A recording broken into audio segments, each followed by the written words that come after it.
सेवाएं खुद ले अभी ये जो रचना है ये तुम्हें बेकार लगती है क्या? अरे भाई, पहले इसी विचार नई सृष्टि की जरूरत क्या है? इतनी भारी सृष्टि है, अनंत सृष्टि है, इसका पार थोड़ी कोई पा सकता है। मृत्युलोक, अंतरिक्ष, स्वर्गलोक, महारलोक, जनलोक, तपलोक, सत्यलोक। अभी तो आप मृत्युलोक को ही पूरा नहीं जानते हैं, तो अभी तो मृत्यु लोक का ही पार नहीं पाए। पर नई सृष्टि की जरूरत क्या है? जो सृष्टि है उसी का पार नहीं पाए। फिर नीचे पाताल, रसातल, तलातल, महातल, ये जो 7 लोक हैं, नीचे लोक है।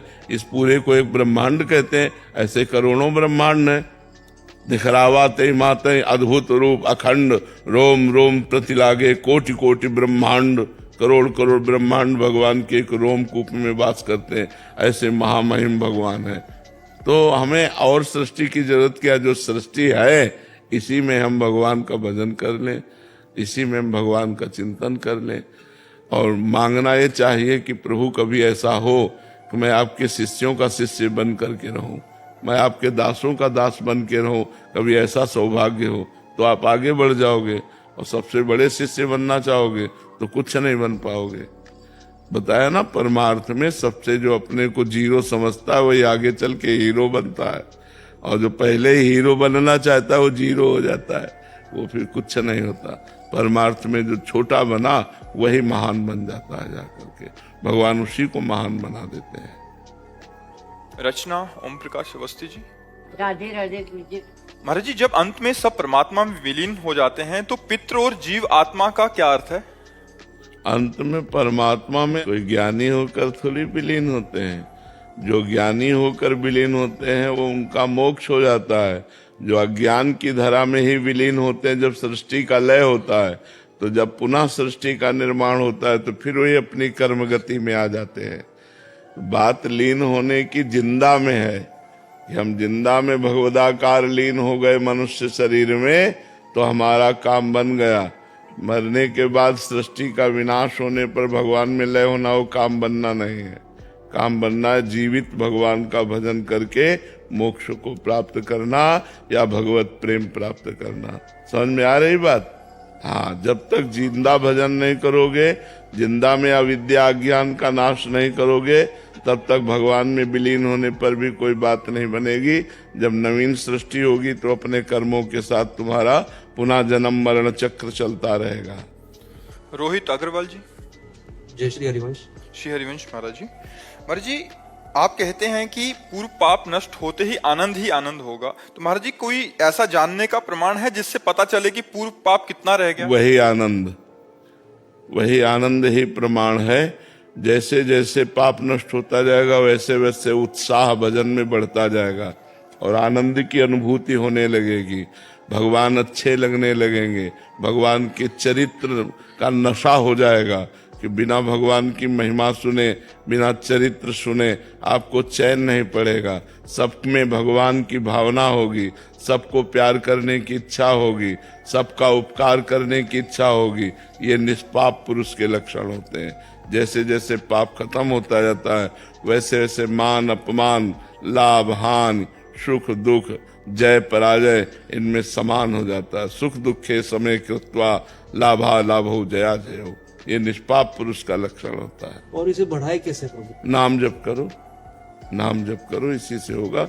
जितना नाम जप बढ़ाते जाओगे, जितना सत्कर्म करते जाओगे, जितना भगवान के चरित्र सुनोगे, संतों की सेवा करोगे, उतना ही महान बनते चले जाओगे। जो काम कर रहे हैं, जो भी काम कर रहे हैं, वो कार्य भगवान को समर्पित करो, ईमानदारी से करो, धर्म पूर्वक करो और भगवान को समर्पित कर दो। कर्म समर्पण योग के द्वारा भगवान की भक्ति प्राप्त होती है। सुकांता जी कोलकाता से। महाराज जी, श्री जी की कृपा से भागवतिक मार्ग पर चलने का प्रयास कर रहा हूँ। आपके सत्संग से आदेश प्राप्त हुआ कि साधक को एक निश्चित दिनचर्या और एक समान रहनी में दीर्घ काल तक स्थिर रहना चाहिए, किंतु मन बार बार नूतन कर्म करने का प्रयास क्यों करता है महाराज जी? इसका स्वभाव है एक जगह न लगना। ये नवम भोग, नवम कर्म, ये नवम चाहता है। आज इस व्यक्ति से, कल उस व्यक्ति से, आज इस वस्तु से, कल उस वस्तु से। आज इस स्थान में कल उस स्थान में। वही बहादुर है जो इसको रोक कर एक जगह परमात्मा में लगा दे, भगवान में लगा दे, प्रभु में लगा दे। वही बहादुर है, वही साधक है जो मन को रोक ले। मन को रोक लिया तो सब काम बन गए ना। मन की तरंग मार दे, बस हो गया भजन। तो तरंगे नवम नवम इसकी निकलती रहती हैं। तो जब भजन करो, नाम जप करो और ये तरंगे निकाले और उसको उस समय उदासीन भाव से हटाओ। नहीं, ये सब असत है, ये सब असत है। और निरंतर भजन, तब वो धीरे धीरे लगने लगेगा, धीरे धीरे लगेगा। सातु दीर्घ काल निरंतर सत्कार सेवितो दृढ़ भूमि, पातंजलि योग। जो दीर्घ काल तक निरंतर सम्मान पूर्वक भगवान का नाम जप करता है, उसका मन दृढ़ भूमि, उसका मन दृढ़ हो जाता है, निश्चल हो जाता है, अचल हो जाता है। खूब भजन करो, डट के भजन करो। देवी कल्याण दास। राधे राधे। राधे राधे महाराज जी। महाराज जी, जब गुरु एक ही हैं तो विविध शास्त्रीय शब्दावली जैसे विश्व गुरु, जगत गुरु, सदगुरु क्यों हैं? क्या इनमें कोई भेद है भागवतिक स्थिति के अनुसार? भेद, वो एक ही परम तत्व है। प्रभु कहो, महाप्रभु कहो, गुरु कहो, सदगुरु कहो, विश्व गुरु कहो, कुछ भी कहो। विश्व गुरु तो भगवान ही है, और कौन विश्व गुरु है? गुरु से पूछो तो उनके गुरु हैं, उनसे पूछो तो उनके गुरु हैं। तो जब गुरु गुरु गुरु, तो असली में गुरु कौन निकला? भगवान ही तो गुरु है। तो गुरु ही भगवान है, भगवान ही गुरु है। अब उन्हें चाहे विश्व गुरु कुछ कहो, सदगुरु कहो, गुरु कहो, जो भी मनावे सो कहो, ये तो सब टाइटल है। तत्व तो एक है, उसमें छोटाई बड़ाई थोड़ी है। टाइटलों में छोटाई बड़ाई है। वंदे कृष्णम जगत गुरुम, जगत गुरु भगवान ही है। वही सदगुरु के रूप में बन्नो गुरुपद कंज, कृपा सिंधु नर रूप हरि, महामोहतम पुंज जासु वचन रवि कर निकर। वही गुरुदेव भगवान के रूप में कृपा करके हरि नर रूप धारण करते हैं।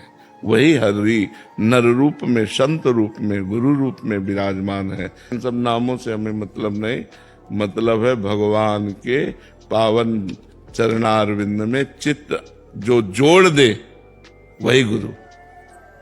जो हमारा चंचल मनिन मन भगवान के चरणों में अपनी सामर्थ्य से जोड़ दे, वही गुरु, वही सदगुरु, वही विश्व गुरु, वही जगत गुरु। वो भगवान ही है, दूसरा कोई नहीं है। भगवान और गुरुदेव, गुरुदेव और भगवान एक ही बात है।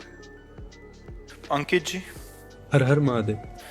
गुरुदेव, मेरा मन पहले संसारिक चीजों में अव्वल आने की इच्छा रखता था, अब आध्यात्मिक में अव्वल आने की इच्छा रखता है। क्या ये उचित है? बहुत बढ़िया है, अच्छा है। हम अव्वल के बेटे हैं तो अव्वल तो आना चाहिए। नंबर 1 के बेटे हैं, भगवान नंबर 1 है ना, उनसे बढ़कर कोई है नहीं। और उन्हीं की हम सब अंश है। ममैवांशो जीवलोके जीव भूता सनातना, हम भगवान के सनातन अंश हैं। तो भगवान सबसे बड़े हैं, तो हम सबसे बड़े बनना चाहते हैं। जिस डिपार्टमेंट में जाएं, चूंकि नंबर 1 के हम हैं, तो नंबर 1 के बनना चाहते हैं। इसमें कोई छोटी बात नहीं। पर नंबर 1 के परमार्थ में वही बन सकता है जो अपने को सबसे छोटा समझता है।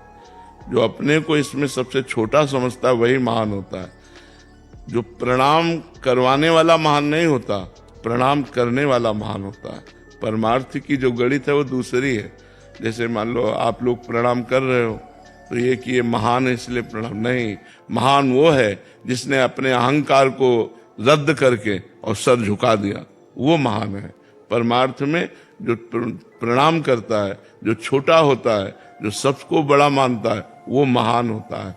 तो ये श्रद्धा, अहंकार रहित होना, दैन्य होना, ये महानता का विषय है। इसमें अव्वल वही है जो सबसे नीच बन गया। त्रणादपि सुनीचेन तरोर्यु सहिष्णुना अमानिना मान देन कीर्तनीया सदा हरि। जो अपने को तृण से नीच समझता है, वही अव्वल नंबर में पहुंच पाएगा। जो अपने को कुछ समझता है, माया उसे परास्त कर देगी। जो अपने को सबसे छोटा समझता है, वही महान होता है परमार्थ में। आशिता जी नागपुर से। राधे राधे महाराज जी। महाराज जी, सच्ची भक्ति और केवल कर्म कांड में क्या अंतर है? केवल अगर सही ढंग से शास्त्रीय कर्म कांड किया जाए तो स्वर्ग लोक की प्राप्ति होगी, और सच्ची भक्ति की जाए तो भगवान की प्राप्ति होगी। कर्मकांड की सामर्थ्य भगवान की प्राप्ति नहीं करा सकते। कर्मकांड केवल स्वर्ग तक ले जाता है। यज्ञ याग आदि जो नाना प्रकार के कर्म है, उनका केवल यज्ञ आदि का फल जाकर स्वर्ग में भोगो, और पुण्य क्षीणे मृत्यु लोके विशंति।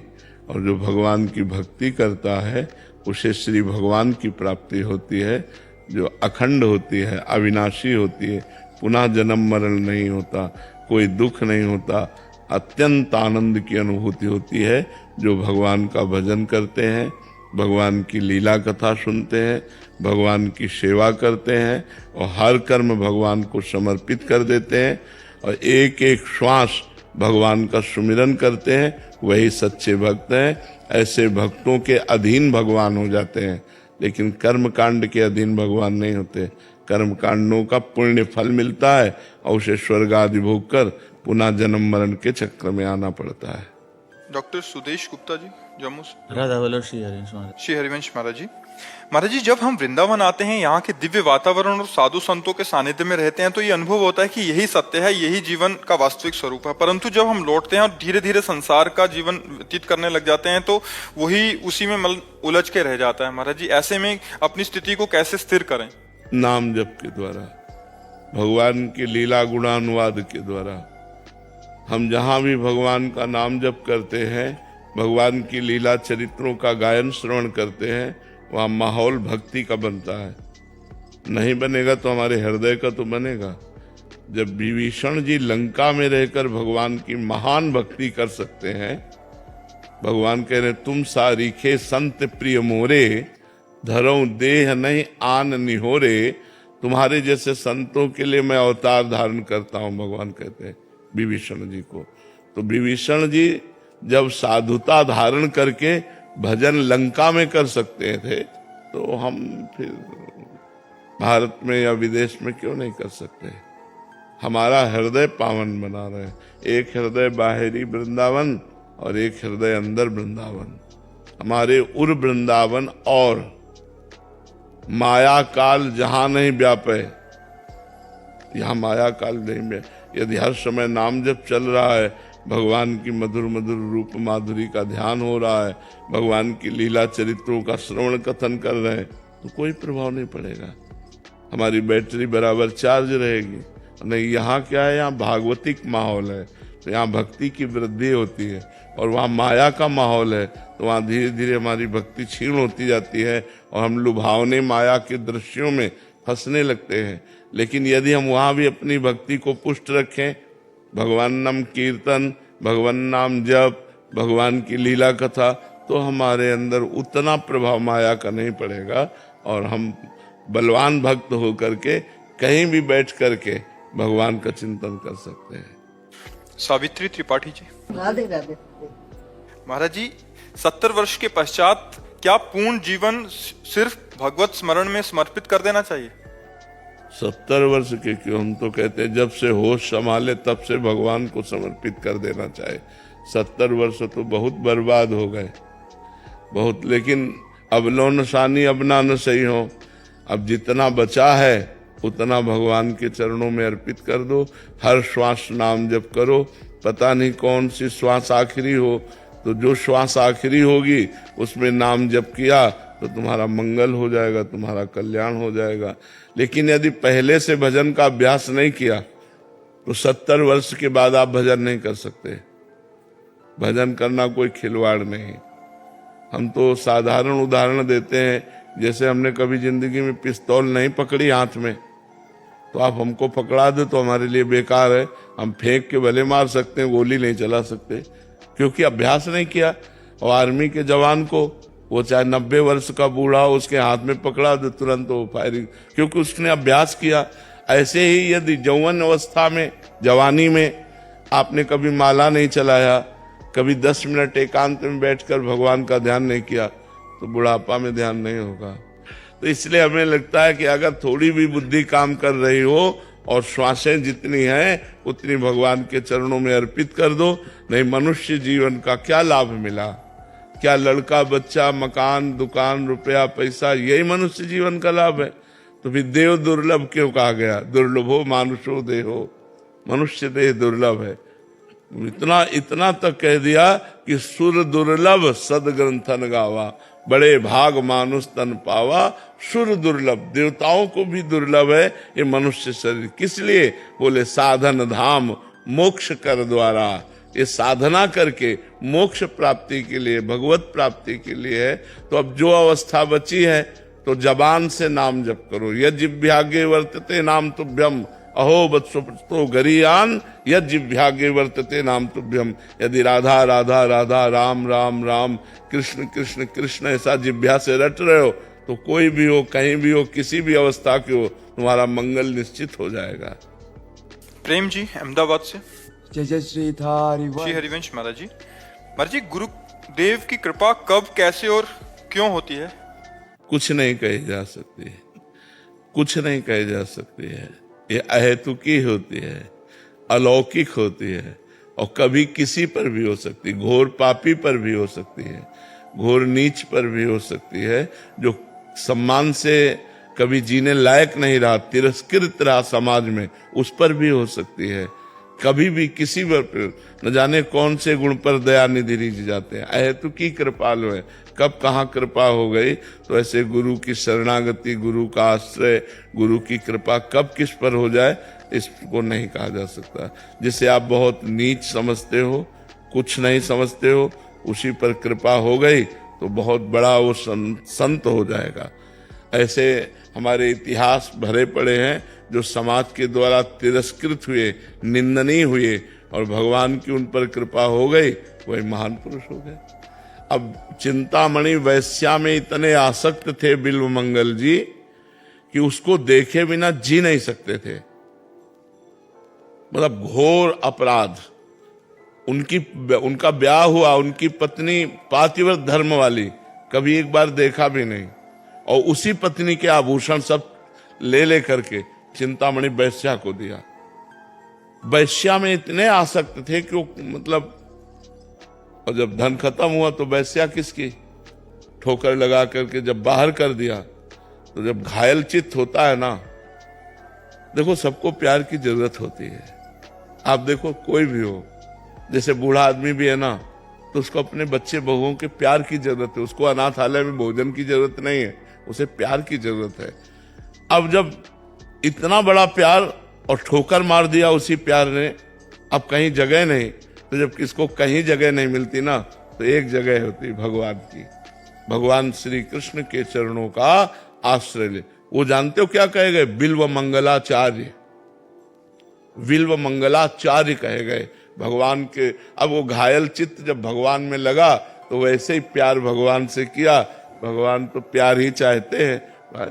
गोस्वामी तुलसीदास जी अपनी पत्नी को इतना प्यार करते थे, वो जी नहीं सकते थे, एक मिनट का भी वियोग बर्दाश्त नहीं करते थे। और जब उनका उपदेश हुआ उनकी पत्नी का कि जितना आप इस शरीर से प्यार करते हो चाम से, उतना राम से प्यार करते, तो निहाल हो जाते। बस कदम राम की तरफ ऐसा बढ़े कि गोस्वामी तुलसीदास महान। तो बहुत से ऐसे हमारे इतिहास भरे हुए हैं कि जो जग गए, जब कृपा हुई और जग गए तो महापुरुष बन गए, ब्रह्म ऋषि बन गए, महात्मा बन गए। तो भगवान की कृपा कब पर कैसे हो जाए कुछ कहा नहीं जा सकता।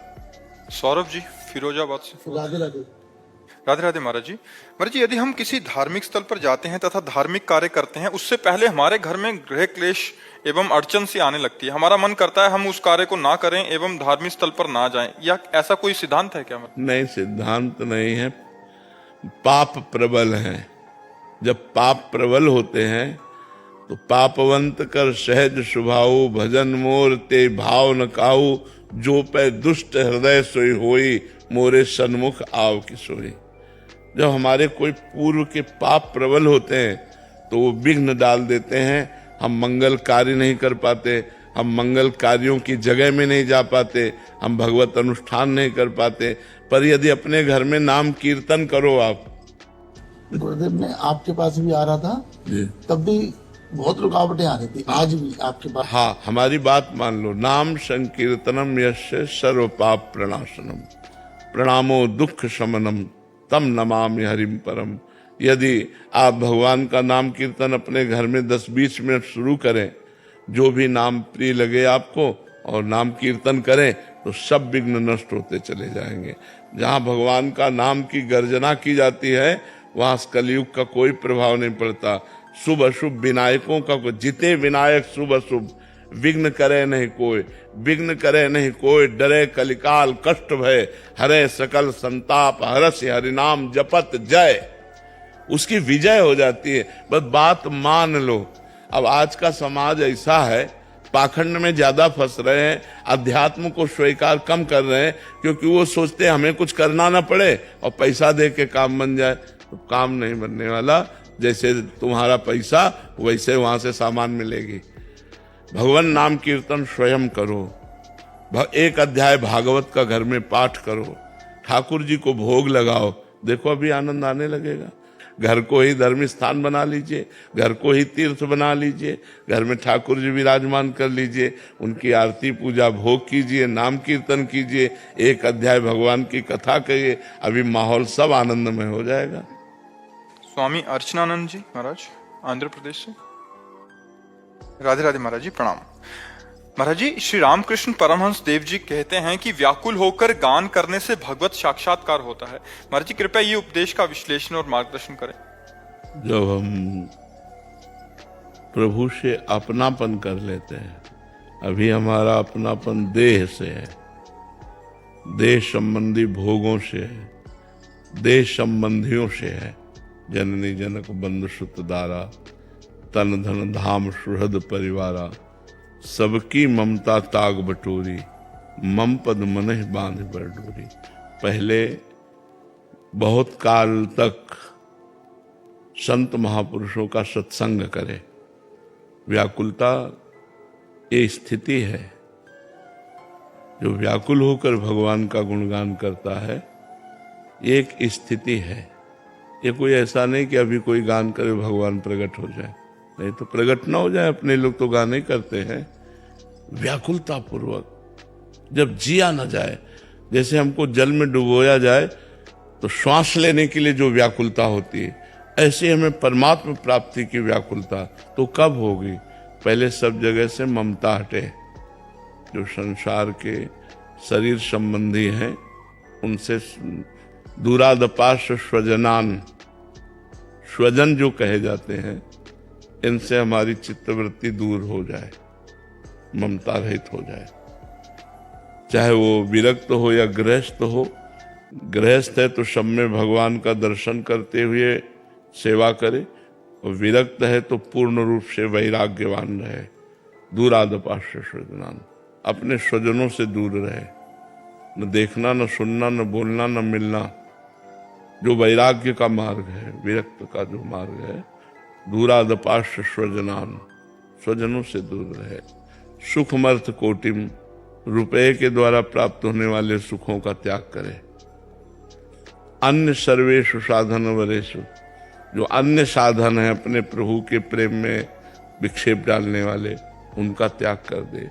एकमात्र प्रभु की शरण ग्रहण करे, और शरणागति में भगवान के अनुकूल आचरण करे, प्रतिकूल का त्याग करे। श्री कृष्ण अनुकूलस्य प्रतिकूलस्य विसर्जनम। खूब भगवान का नाम जप करे, भगवत भक्तों का संग करे, भगवान की लीला गुणों को खूब सुने, गायन करे। जब बहुत काल ऐसा किया जाता है, तब अंतःकरण पवित्र होता है। जब पवित्र हृदय होता है, तो अपने को अभाव खटकता है भगवान का, अब जिया नहीं जाता। दरस बिन दूखन लागे नैन, जब से तुम बिछुरे पिए प्यारे, कबहु न पायो चैन, दरस बिन दूखन लाग। कुछ अच्छा नहीं लगता, वो हृदय छटपटाता है, व्याकुल होता है। कहाँ जाऊं, क्या करूं, किससे मैं प्रार्थना करूं जिससे मेरे प्राण प्रीतम भगवान का दर्शन हो जाए। जैसे गोपीजन, फिर गोपीजनों ने गोपी गीत गाया ना, व्याकुलता पूर्वक गीत गाया। तो कह रुदु शुश्रम राजन कृष्ण दर्शन लालसा। सब भगवान के लिए एक स्वर में रो पड़े, व्याकुल, प्राण व्याकुल हो गए और सब ने भगवान को पुकारा। तो तासा माविर भूत छौरी स्मयमान मुखाम्बुजा पीताम्बर धराश्रग्वी साक्षात मनमथ मनमथा। साक्षात काम के भी मन को मथ देने वाला वो सौंदर्य रूप पीताम्बर धारण किए हुए ललित त्रिभंगी, उन्हीं के बीच में प्रकट हो गए भगवान। तो व्याकुलता बहुत बड़ी चीज है, बहुत बड़ी स्थिति है। व्याकुलता कोई हंसी खेल थोड़ी, व्याकुलता कुछ अच्छा नहीं लगता। और कछु न सुहाए, नहीं खान पान ते भावे है, नहीं कोमल वसन सुहावे है, सब विषय लगे ते खारा है, हरि आशिक का मग न्यारा है, कुछ अच्छा नहीं लग रहा। मुझे भगवान चाहिए, मुझे प्रभु चाहिए, और प्रभु की चाह के लिए वो तड़प रहा है। ऐसे को प्रभु मिले। ऐसा तो जब पुकारेगा तो भगवान प्रकट हो जाएंगे, जब पुकारेगा। वो भगवान के बिना नहीं जी सकता। ग्वारिया बाबा हमारे ब्रज के सिद्ध संत हुए हैं, बड़े ही सिद्ध परिपक्व महापुरुष हुए। तो 20 वर्ष भजन करते हो गया।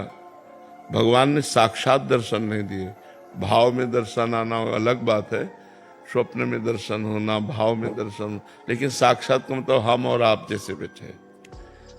तो सखा भाव था भगवान से। तो एक दिन उनको गुस्सा लगी कि यार, भगवान को यार कहते थे, कि यार तुम हमारे बिना रह सकते हो तो अब हम तुम्हारे बिना भी रह सकते हैं। आज से तुम्हारा भजन नहीं करेंगे, आज से न तुम्हारा ध्यान करेंगे न तुम्हारा भजन ये मान है। भक्त के हृदय में कभी कभी प्रणय कोप होता है, इसे प्रेम कोप कहते हैं, प्रेम गुस्सा कहते हैं। जाओ, जब तुम हमारे बिना रह सकते हो तो मैं तुम्हारे बिना रह सकता हूं। आज के बाद भजन नहीं करूंगा। और जिस संत को भजन करते देखते माला छीन लेते। बोले बड़ा निष्ठुर है, क्यों भजन करते हो? उसका पूरा जीवन हो गया भजन करते हुए, एक बार भी हमको दर्शन नहीं दिया। और मतलब वो ऐसे नाराज हो गए ठाकुर जी से। अब सोचो, भला जिनका भजन का अभ्यास हो, भजन छोड़ कैसे सकते हैं? कैसे छोड़ सकते हैं कि आज से भजन नहीं करेंगे तो भजन नहीं होगा? तो स्वाभाविक होगा ना, क्योंकि अभ्यास है। तो शाम टाइम यही रमण रहती है, यही ऐसे बावरे बने घूम रहे थे। आवाज आई, ए ग्वारिया बाबा। भगवान की आवाज तो अमृत जैसी, एकदम चेतना जागृत हुई और देखा मुस्कुराते हुए जो उनकी भावना के ठाकुर थे ना, वो वैसे साक्षात सामने खड़े। उन्होंने सोचा, तो उनको पक्का विश्वास था आएगा, तो उन्होंने सोचा था जब आएगा तो हम देखेंगे नहीं, बोलेंगे नहीं, छुएंगे नहीं।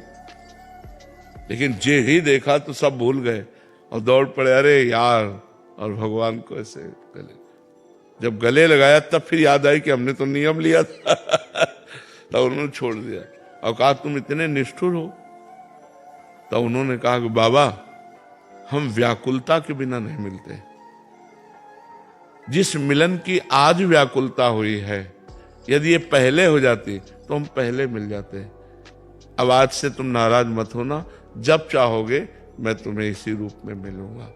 बाबा के यार ठाकुर जी, उनसे यार। तो वो व्याकुलता, वो परमात्मा के लिए, वो प्रभु के लिए, वो जगदम्बा के लिए व्याकुलता प्रकट हो जाए। हम लोग खान पान खा पी के मौज मस्ती में, व्याकुलता कहाँ है?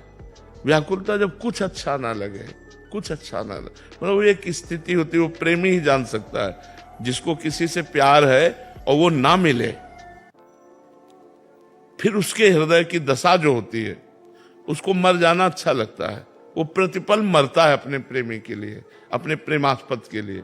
करूं तो क्या करूं, कहां जाऊं, कैसे करूं? वो जो व्याकुलता है, और वो परमात्मा अंदर बैठे देख रहा है, वो अंदर ही बैठे देख रहा है, वो प्रकट हो जाता है। भय प्रकट कृपाला दीन दयाला।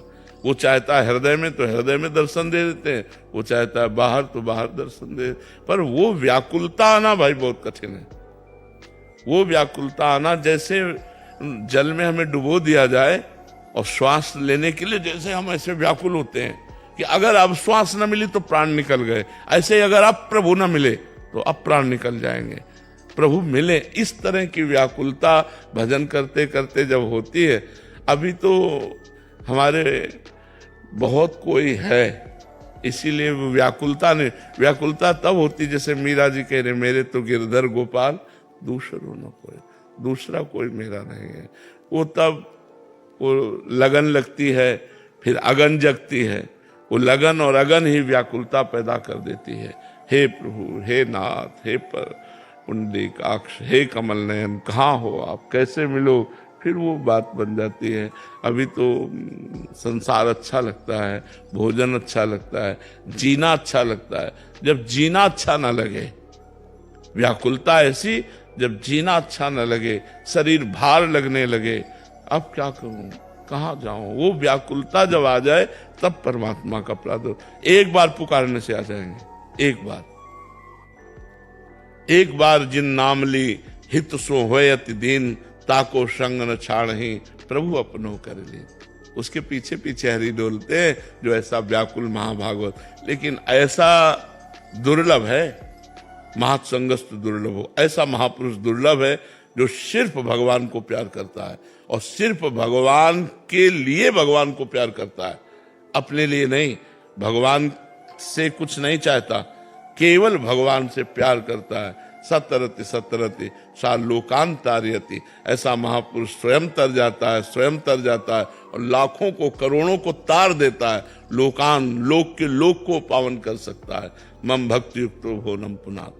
सिद्धांत जोशी जी, कोलकाता से।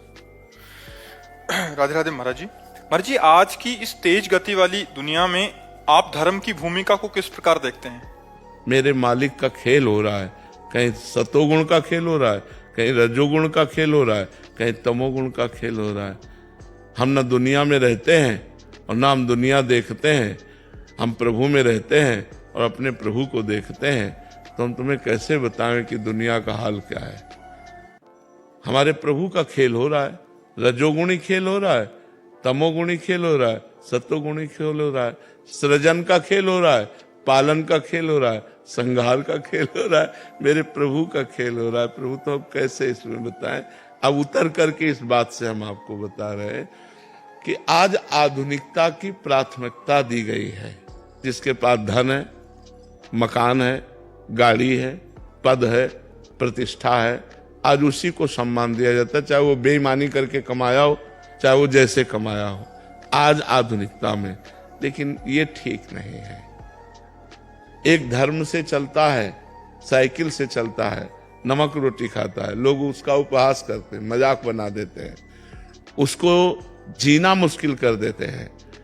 और एक है कि गंदे आचरणों की हद किए हुए है और लोग उससे सलाम ठोकते हैं, नमस्कार करते हैं, नमस्ते करते हैं। आज का जो आधुनिक जगत है वो तो बहुत ही बदल चुका है, बहुत बदल चुका। आप किसी रिश्ते नातेदार के यहाँ जाएं और आपको सुंदर पैर धोकर, आपको जमीन में आसन बिछा करके और बढ़िया सुंदर रोटी, दाल, सब्जी, घी, देसी घी डाल के पवावे, तो आप उसकी निंदा करेंगे। तो आज की जो सोच है वो आसुरी प्रवृत्ति की तरफ बढ़ रही है, राक्षसी प्रवृत्ति की तरफ बढ़ रही है। जिस पार्टी में व्यसन ना हो और ये अखाद्य पदार्थ ना हो, वो पार्टी नहीं मानी जाएगी, नहीं ना। आप सुंदर गाय का दूध दही, देसी घी की पूड़ी, सब्जी, खीर पार्टी में चलाई जाए, कोई नहीं आएगा। तो आज जो है, पहले धर्म की महानता थी, धर्मात्मा पुरुष का समाज में आदर होता था, सत्य, धर्म, पवित्रता। तो पहले हम देखा कि ईमानदारी क्या है, ये बात है।